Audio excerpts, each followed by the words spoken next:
Chapitre 4. La définition du rien. Je voudrais donner une définition du rien, pour que les gens qui lisent ou qui écoutent comprennent là où je veux en venir, pour qu'on saisisse ce que je trouve si passionnant dans le rien. Mais c'est la 3e fois que j'essaie et à chaque fois, je n'en suis pas satisfaite.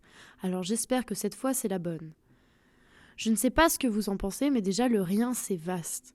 Le rien c'est vaste et c'est beaucoup de choses. Le rien, c'est vaste, c'est beaucoup de choses, mais c'est le rien.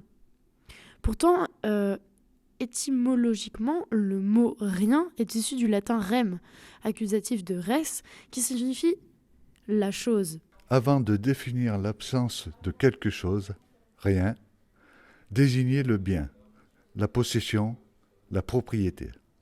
Donc si on résume, le rien, c'est vaste, c'est beaucoup de choses, c'est le rien, mais parfois c'est aussi la chose. En fait, ce qui est subtil avec le rien, c'est qu'il change de sens selon l'usage. Il signifie la chose lorsqu'il est utilisé comme un pronom défini à valeur positive, par exemple dans la phrase « N'est-il rien de plus beau ?» Mais c'est de plus en plus rare. Nous, on connaît plutôt le rien en tant que pronom défini à valeur négative et utilisé avec ne, lorsqu'il exprime l'absence de toute chose. Nulle chose.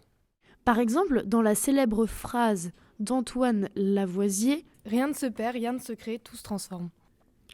Dans la phrase « sans rien dire », rien associé à sans rend le verbe totalement négatif.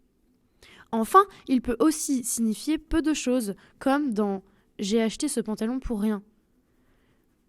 Rien peut aussi être un nom commun masculin. Dans ce cas-là, il peut vouloir dire la petite chose, la petite quantité. On aime parfois s'offrir de petits riens.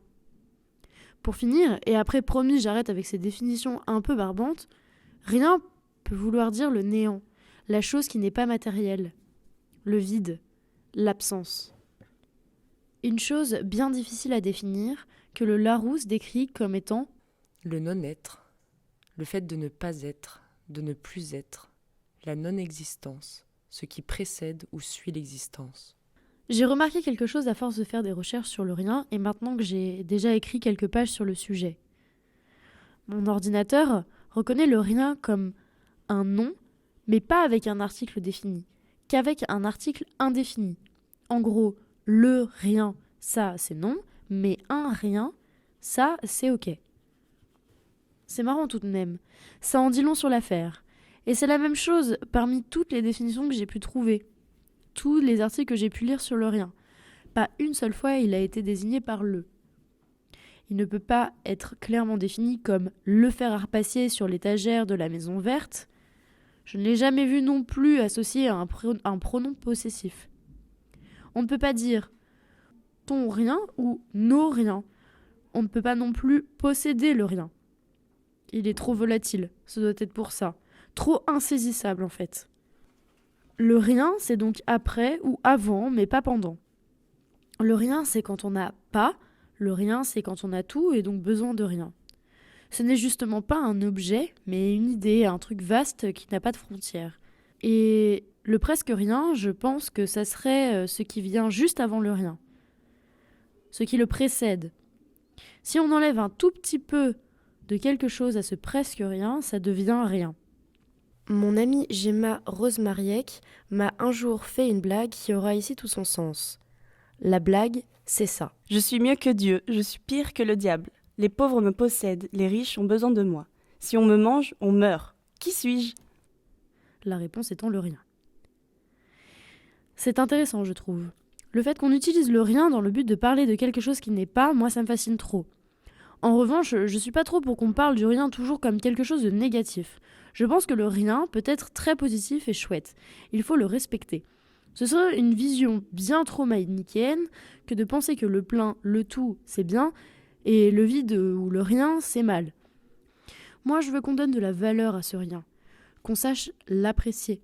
Parce que si dans la vie, il n'y a que du tout, ça ne marche pas. Il faut aussi du rien. Il y a autre chose dont il faut que je parle. Je veux donner à l'art une place importante dans mon rien. Mais du coup, quelle relation peut-on établir entre le rien et l'art ? Parce qu'à la base, dans l'imaginaire collectif, l'art, l'œuvre, c'est un objet, pas du rien. Donc on fait comment? Quelle place il a le rien dans l'affaire?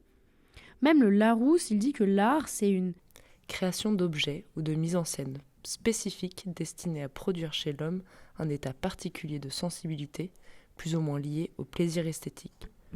Mais dans Fréquenter les incorporels, Anne Coquelin affirme que Toute construction est un jeu d'équilibre entre vide et plein, parole et silence, repos et mouvement.